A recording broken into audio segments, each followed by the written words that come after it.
Hey, I am so pumped that you guys are here on a Wednesday night. I believe that you are not here by random, but God has something incredible in store for you here at Switch, and I'm so glad that you are a part. Because tonight, we are talking about emotions.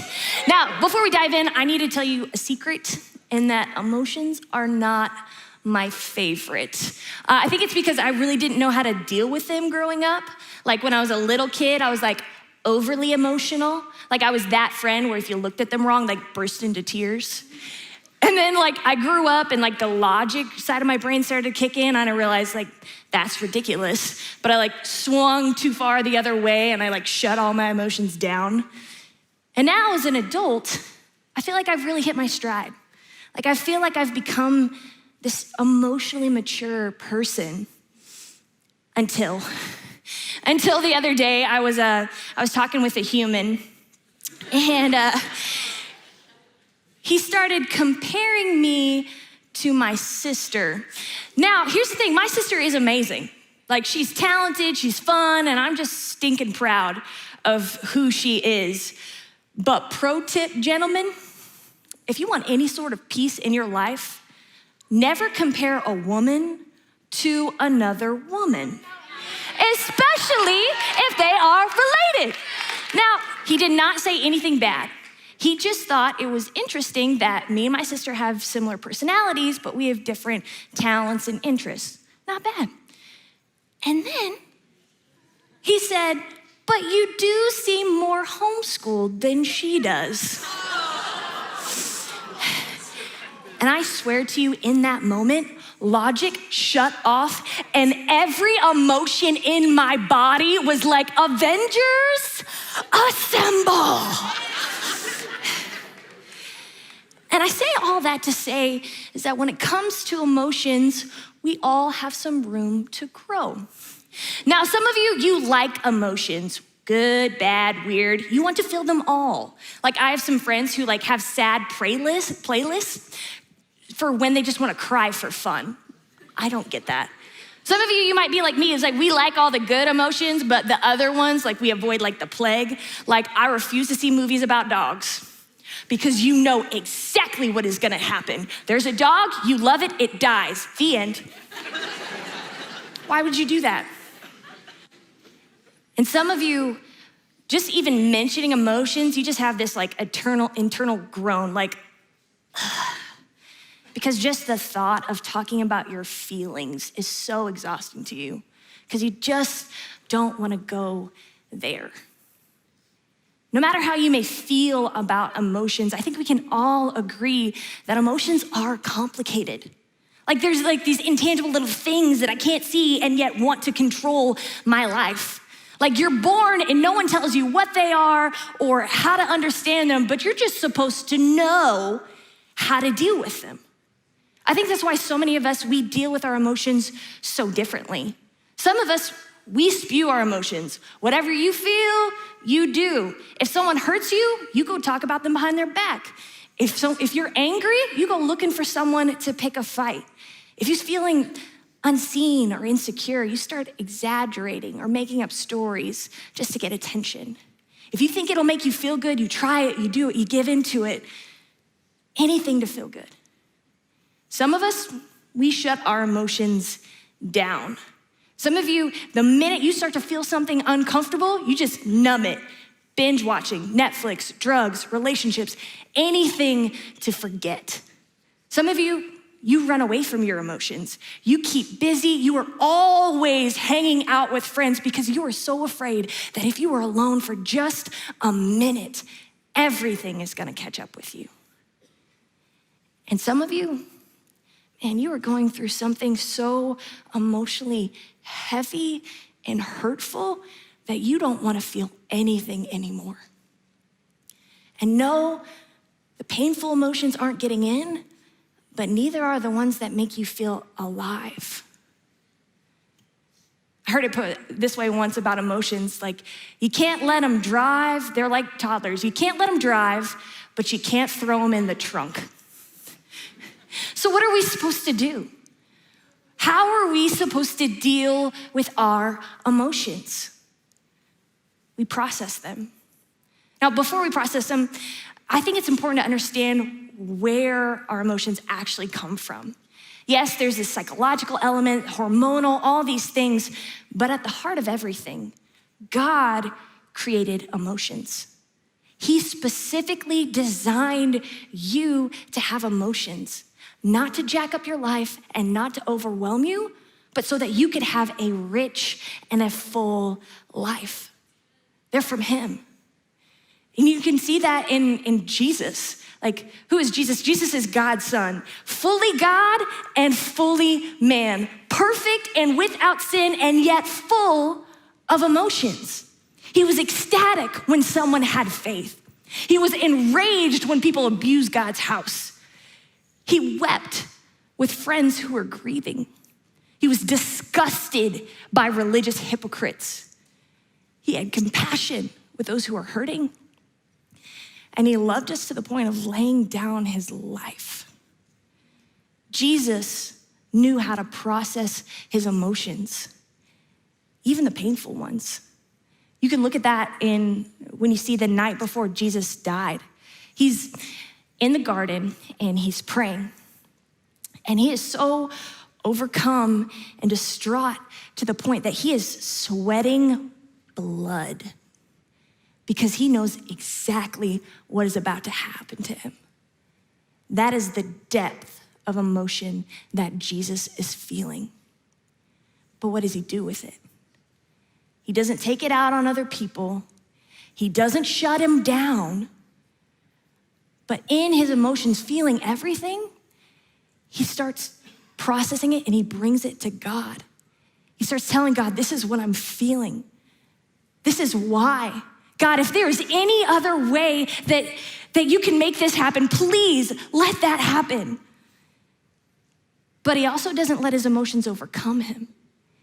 He redirects them to align with God. And he says, God, but not my will, but your will be done. This is why Jesus is the safest place to process our emotions, because he understands. He gets it. He knows exactly how you're feeling, and he doesn't judge you for it. You know, I think it's so interesting, the things that we won't bring to God because we're so afraid that he's not gonna be able to handle everything we're feeling. But guess what? He's a big God. And not only that, he already knows, and he loves you. He even still likes you. You can bring it to him. Sometimes we don't bring things to God because we're ashamed of how we feel, and other times we don't bring things to God because we don't really think it matters. Like, God, if you already know anything, why do I have to tell you? I feel like this way all the time. Like, God, what's the point? If you already know everything that's going on in here, like, why do I have to tell you? What is the point of praying to you about it?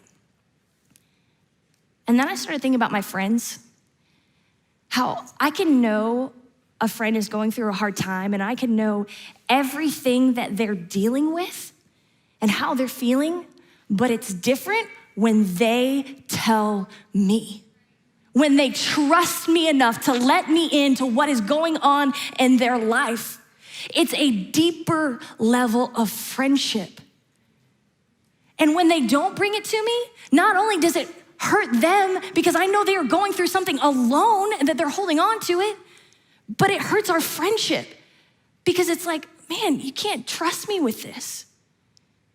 And it's the same way with God. Not only does it hurt us when we don't bring our hurt and our pain and our emotion to God, but it restricts our relationship with him. And yes, Jesus wants to help you. He wants to heal you. He wants to be there for you. But more than anything, he wants a real relationship with you. He wants a real friendship with you where you can trust him and you can bring him everything you're feeling, good, bad, big, or small, because you can. You can. And so what do we do? How do we, when we talk about processing, like, what does that even look like? Because that's like a weird word. When I talk about processing our emotions, especially with God, it's just saying time out. What am I actually feeling? What is really going on? And what am I gonna do about it? Sometimes that looks like, you know what? Processing with God looks like going for a run and praying in your head. Sometimes processing maybe for you is just opening up your heart in worship and just pouring out everything that's going on. Sometimes that might look like, writing everything down, writing God a letter. This is what's going on. This is how I'm feeling. I'm learning this right now. I've actually just started talking out loud to God. That sounds crazy, I know. Like where I will literally just stop and I will just say, God, I'm sad. What this person said really hurt me. And I will just keep talking until I get to an answer. Because the things you're feeling aren't for no reason. A lot of times, your emotions are trying to get your attention to tell you that there is something else going on. It's kind of like the warning lights on your dashboard.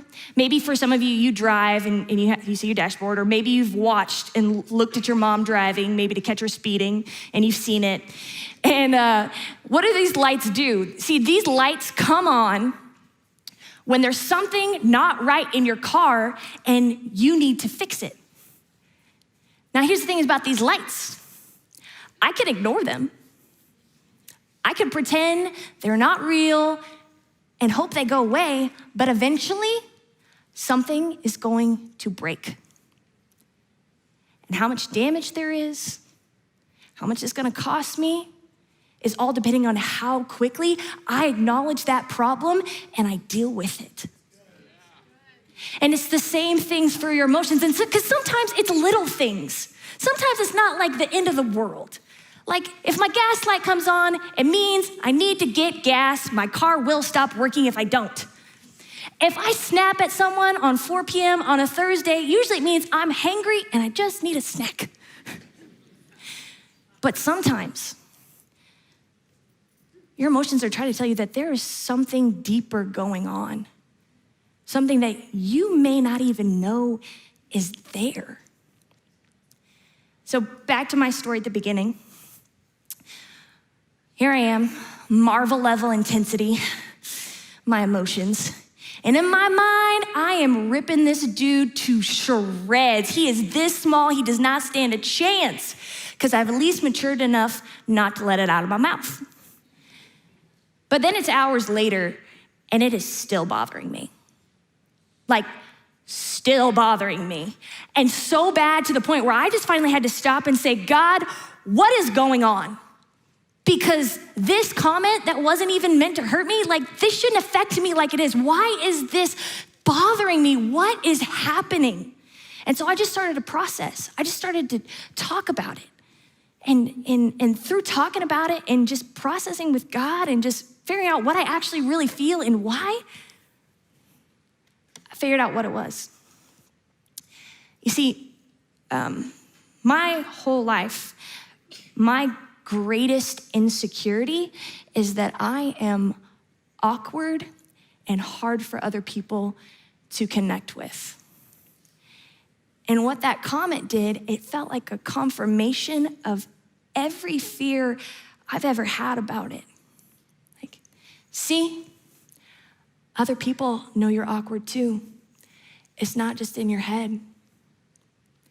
See, you really can't get close to other people. See, other people really don't want you around.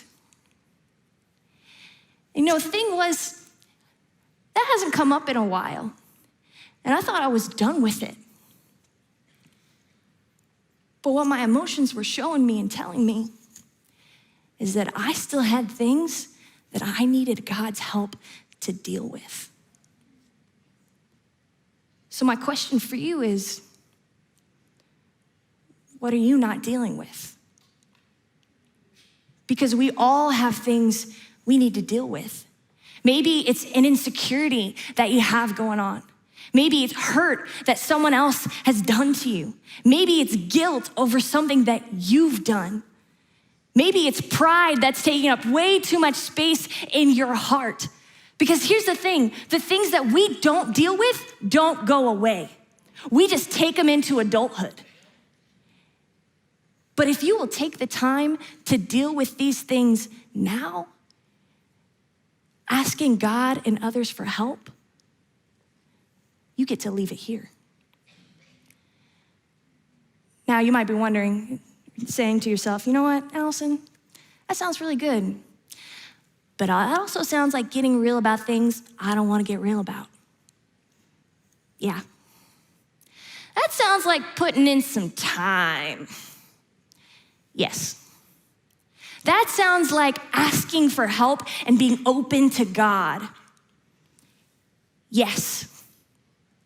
Because as much as you don't want to deal or get real with things that are hurtful, I believe what we want even more than that is peace. And here's what God says about peace. Jesus says this in John 14:27. Jesus says, "Peace I leave you, my peace I give you. I do not give to you as the world gives. Do not let your hearts be troubled and do not be afraid." You see, there are two types of peace. There's the world's peace and Jesus's peace. The world's peace says, numb it. The world's peace says, stuff it down. The world's peace says, try this, do this, look like this, be with this person, and you're gonna be okay. But we both know it's counterfeit, it's fiction, it just leaves us broken. But true peace comes from Jesus. The peace to know that you are loved. Peace to know that you can come to him with anything.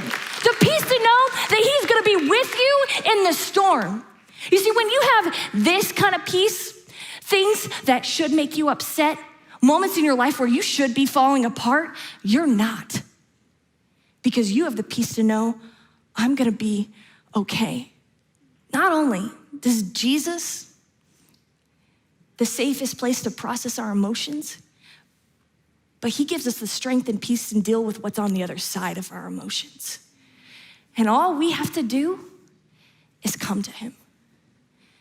This is what it says in Matthew 11:28-30. Jesus says, "Come to me, all of you who are weary and burdened, and I will give you rest. Take my yoke upon you and learn from me, for I am gentle and humble in heart, and you will find rest for your souls." So what are you feeling? What do you need God's help to deal with? Because Jesus is the safest place to process our emotions. Let's pray. God, I thank you. I thank you that you have created emotions. God, not to harm us, not to overwhelm us, God, but to draw us closer to you, Father. As we continue praying, maybe you're here today and you recognize, you know what, I'm feeling some things and I need help. I realize that there are things in my life that I need to deal with, and I wanna take the first step, and that's just to ask for God's help. If that's you, I want you to raise your hand so I can pray for you. Hands up all over. God, I thank you. I thank you that you are in every situation. God, I thank you that you are our safe place, that we can come to you with everything, God. I pray that you would meet us in our pain, God, and you would give us healing and direction in our hurts, that you help us to deal with it and leave it here. As we continue in an attitude of prayer with head still bowed and eyes still closed. When we talk about seeking God for help, for some of you, you don't understand this. Maybe for some of you here, you've been doing your life completely on your own. You've been dealing with it your way. But you find out something that we all find out is that it just leaves you broken, empty, and tired. And you can't do it on your own. And here's the truth, none of us can. Because we all have this thing in our life, and that's sin. What is sin? It's the things that we do that not only hurt us, but it keeps us separated from a holy and perfect God. But God, in his love for you, he couldn't stand to be separated from you. He would not leave you alone in your hurt and in your sin. And so he sent an answer, and his name is Jesus. He came to this earth, lived a perfect life, and died on the cross and rose again so that through him, we could be made healed. We could be made whole, that we could have a relationship with God. Not better, but a new life. And maybe you're here today and you recognize that's what I need. I need God's forgiveness. I need his healing. I need his strength. I am ready to give my life to Christ. If that's you, I want you to raise your hand and meet eye to eye right now. Well, thank you so much for joining us here at Switch. We hope you're inspired by what you just watched, and we would love to help you take a next step in your faith journey. Some great resources can be found here. In addition to that, we'd love for you to be a part of our community. So make sure you subscribe, follow us on social, and until then, we hope you have a great week.